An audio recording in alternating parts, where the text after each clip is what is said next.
E aí, galera, aqui quem vos fala é o professor Elcio Aguiar, de Língua Portuguesa, com algo novo, projeto novo.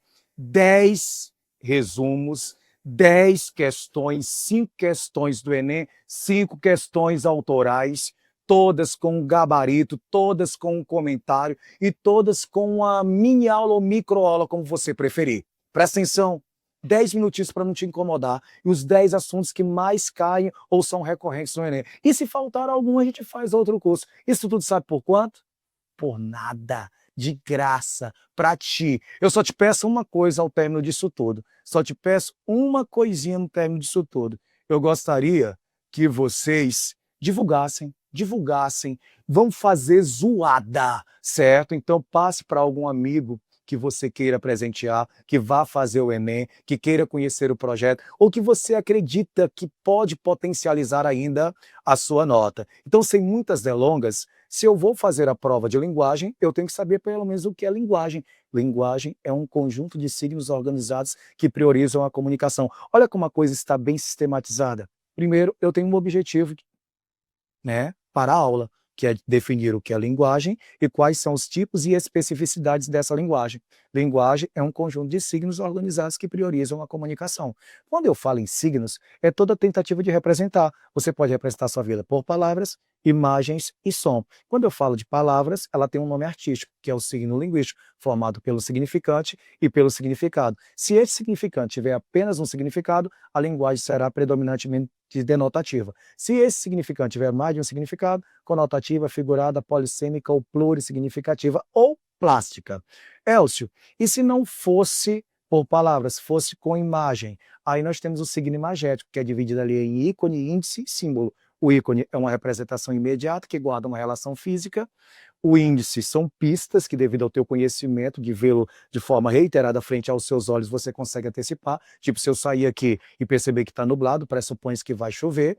E você tem o símbolo, que precisa do emissor, do receptor e do contexto para que faça total sentido. Então, por exemplo, eu pedi para que a minha esposa trouxesse 3 macacos, que tem toda uma simbologia, os macacos de Toshugo, certo? Não dar ouvido a coisas ruins, não ver coisas ruins e não proferir coisas ruins. E aí ela trouxe o quê? Uma coruja, uma galinha e um cachorro. Muito parecido, né? Aí eu perguntei, minha filha, mas o que é que isso aí simboliza? Ela disse, primeiro, você tem 6 cachorros.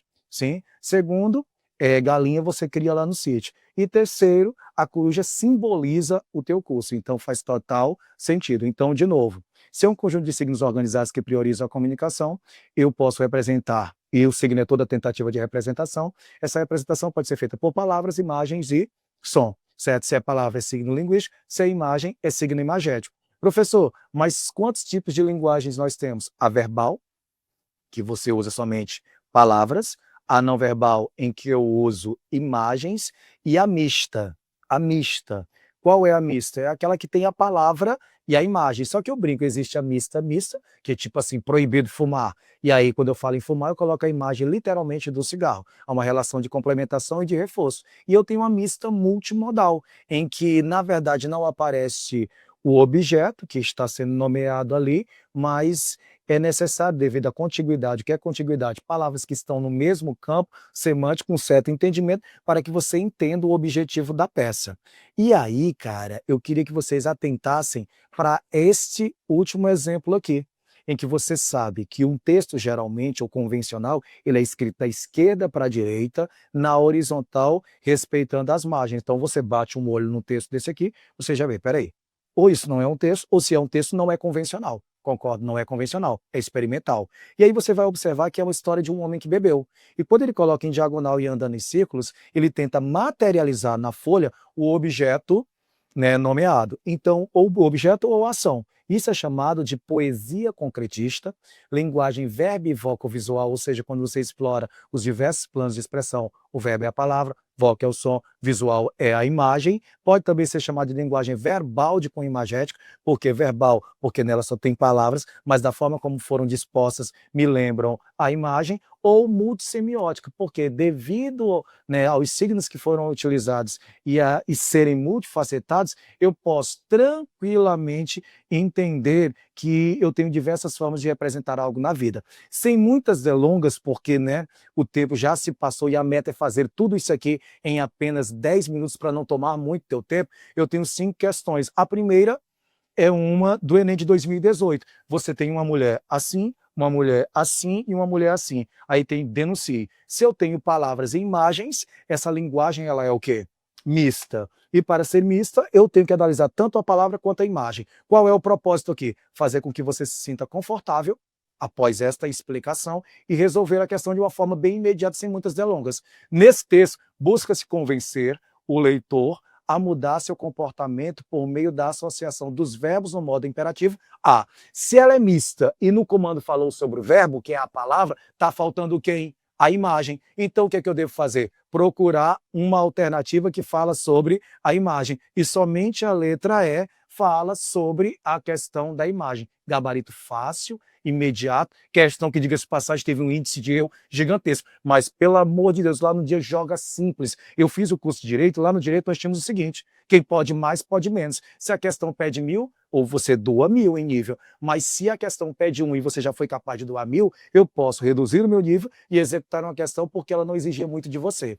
Já a próxima, ela é multissemiótica ou multimodal. O que é que eu tenho olhado aqui? É uma questão que demanda muita atenção. E aí eu brinco, você tem que look at me. Você vai olhar bem para a imagem. Se eu só tenho no primeiro plano a imagem, você tem o não verbal. Mais abaixo, se é no primeiro plano, o verbal, que são as palavras. Ele diz, é dessa floresta que sai o Chapeuzinho Vermelho. João e Maria, os irmãos, a dama, né, das Carmélias e os 3 mosqueteiros. Eu queria uma conversa com vocês, sério. Eu estava dando aula há pouco tempo com um pessoal aí online e eles disseram, professor, não é uma floresta, é reflorestamento, no caso, ou, na verdade, não é uma floresta porque a floresta ela demanda biodiversidade. E quando se fala em biodiversidade, e eu olhei para cá, eu vejo o quê? Todas as árvores com a mesma largura e com o mesmo tamanho, elas seguem o mesmo padrão. Então, o que é que isso quer dizer? Que tem o dedo humano, que tem o homem aí. E aí, o que é que fica por trás disso? Você tem uma peça publicitária de cunho institucional que espera a mudança de comportamento e hábito, mas por trás tem fins comerciais. O que é que o cara quer que você veja? Que ao olhar para ela, preste bem atenção, e você pense que é uma floresta, quando na verdade faltam a biodiversidade, o homem mostra, eu desmato de onde eu plantei, logo eu não estou interferindo no meio ambiente. Se eu não estou interferindo no meio ambiente, eu estou alegando que a minha empresa ela é ecologicamente ou alegadamente sustentável. Então o que é que eu quero de vocês? Prestemos atenção.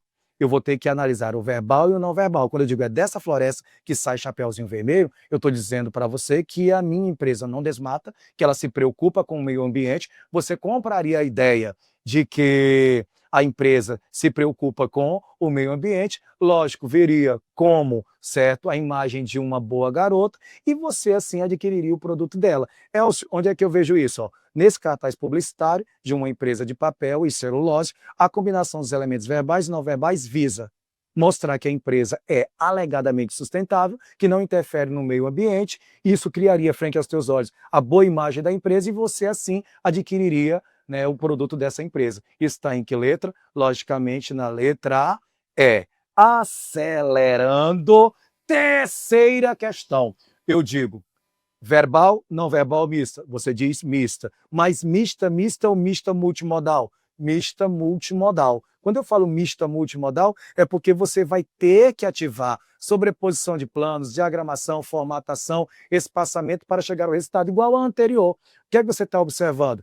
Eu derreto, tu derretes, você derrete. Você tem certeza que quer conjugar esse verbo? Não. Você não vai ter que conjugar esse verbo porque você é um ser humano consciente e não quer prejudicar o meio ambiente. Então, o cartaz aborda um questionamento a questão do aquecimento global. A relação entre os recursos verbais e não verbais nessa propaganda revela.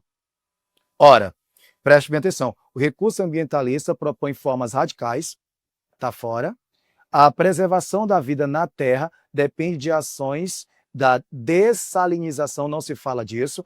a acomodação da topografia não é terra, o descongelamento das calotas populares diminui a quantidade de água, isso também não é dito. Ele quer, na verdade, que você mude de comportamento e hábito. Como é que você vai mudar de comportamento e hábito? Conscientizando. Olha aí, a agressão ao planeta é dependente da posição assumida pelo homem. Quem é o homem? Você, que é o público-alvo. Então você tem que mudar de comportamento e hábito, e você vai ver isso na letra E. Desculpa ser acelerado, porque nós temos uma meta de bater isso tudo em 10 minutos. Uma das questões que teve o maior índice de erro. O que é que você está olhando aí? Para nós quem? Mulheres.